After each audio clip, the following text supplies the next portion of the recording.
Mirad esto con atención, porque esto no es una discusión ideológica. Como yo siempre comento, esto no es izquierda contra derecha. No es simpatía ni rechazo personal. Es análisis de poder. Cuando el poder se mueve rápido, concentra decisiones, recurre a mecanismos excepcionales, por lo general nadie se pregunta qué dice. Y mientras están distraídos, hay un patrón que se está activando. Y me voy a afirmar en un ejemplo oscuro para explicar lo que voy a comentar. Durante los primeros años de Hugo Chávez, muchos decían exactamente lo mismo que hoy se escucha en Colombia.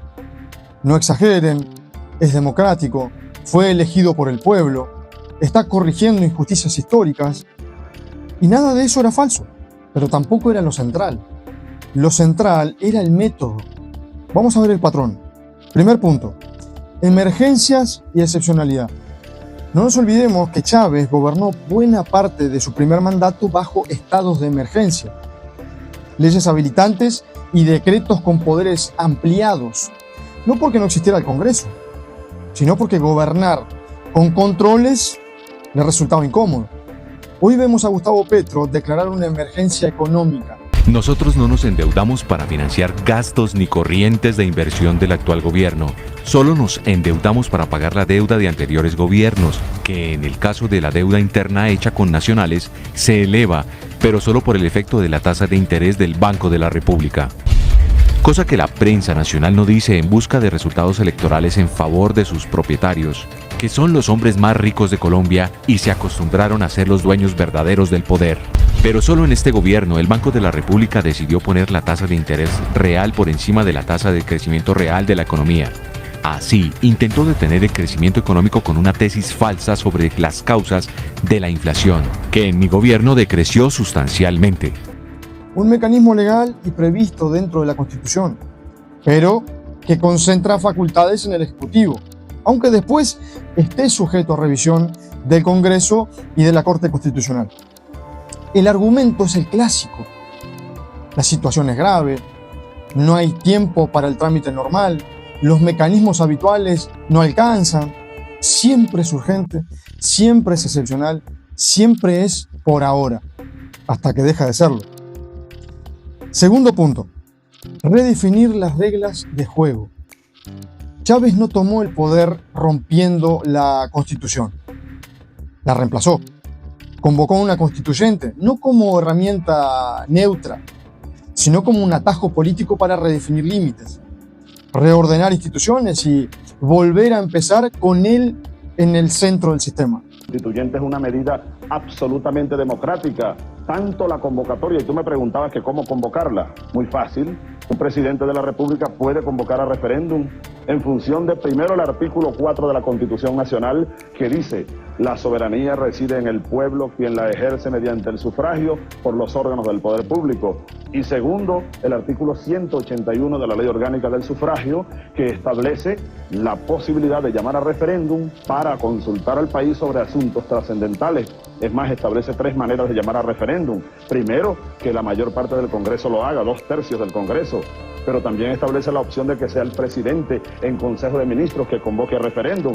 Y tercero, que 10% de los inscritos, venezolanos inscritos en el registro electoral, convoquen un documento firmado por 1.200.000 personas, más o menos sería, a ese referéndum para la Constituyente. ¿Ya terminó usted de explicar? Sí, cómo no.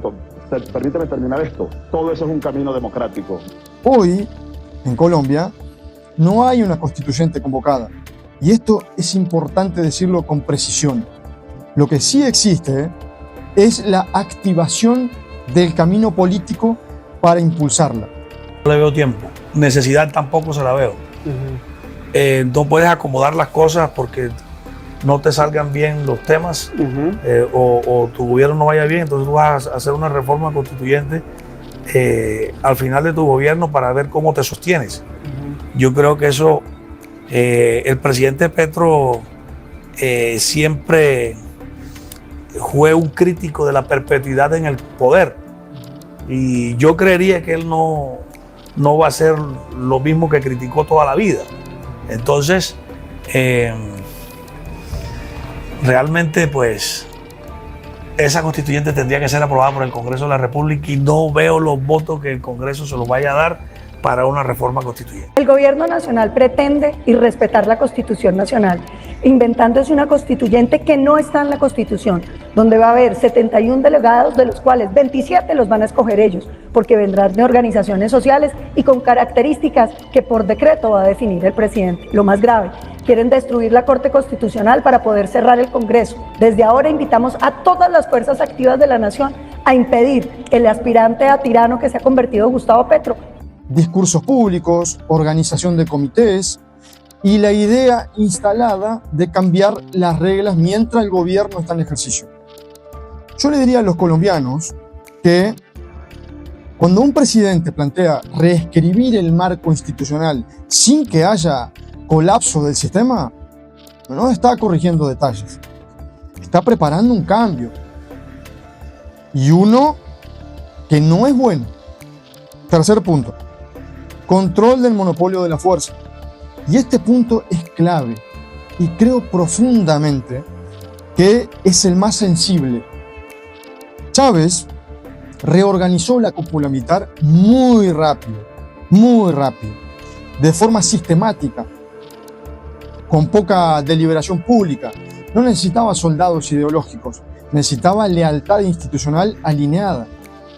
En Colombia, Petro, un remesón completo de la cúpula militar. El general Hugo Alejandro López estará al frente del Comando General de las Fuerzas Militares. Sale entonces el almirante Francisco Cubides. Al frente del Ejército Nacional, el reemplazo del general Luis Emilio Cardoso, llegará el mayor general Roger Gómez Herrera. En el mando de la Fuerza Aeroespacial Colombiana estará el mayor general Carlos Fernando Silva, mientras que en la comandancia de la Armada Nacional seguirá el almirante Juan Ricardo Rosso, el único que se queda de la actual cúpula militar. En sus redes sociales, el presidente Gustavo Petro aseguró que los cambios se dan frente a los desafíos de seguridad y democracia que exige el año que viene. Un acto legal dentro de sus atribuciones, pero significativo por la velocidad, la magnitud y el contexto político. Claro que esto no significa golpe, no significa dictadura inmediata, pero significa algo más simple y mucho más serio. Ningún proceso de acumulación de poder puede sostenerse si las Fuerzas Armadas conservan autonomía real frente al Ejecutivo. Cuarto punto, la narrativa moral. Chávez no gobernó solo con decretos, gobernó con relato. Pueblo contra oligarquía, buenos contra malos, justicia histórica contra privilegios. Petro utiliza una lógica narrativa muy similar. El pueblo verdadero contra las élites corruptas, la voluntad popular contra instituciones capturadas.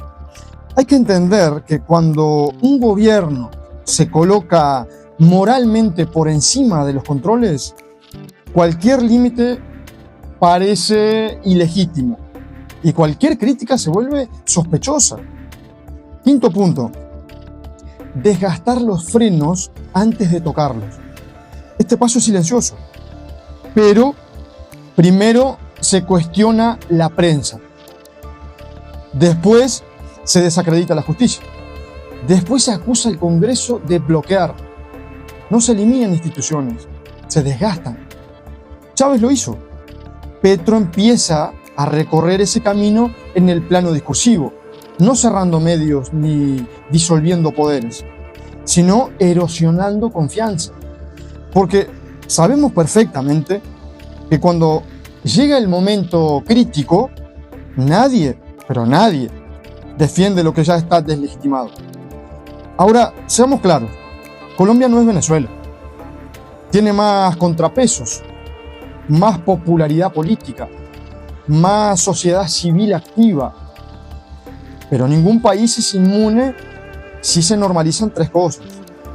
Gobernar por excepción, cuestionar las reglas mientras se gobierna y concentrar poder bajo una narrativa moral única. No estoy diciendo que Petro es Chávez. La advertencia es cuidado, porque está activando un manual que realmente ya conocemos. Y cuando se miran los hechos, no los slogans, ni las intenciones declaradas, esto parece estar más que claro de lo que parece. Demasiadas piezas se empiezan a parecer. La historia latinoamericana nos viene enseñando algo terrible. El autoritarismo moderno no entra con tanques, entra con decretos legales, con urgencias justificadas, con promesas morales y con aplausos bien intencionados. Y cuando la sociedad se da cuenta, los frenos ya están debilitados.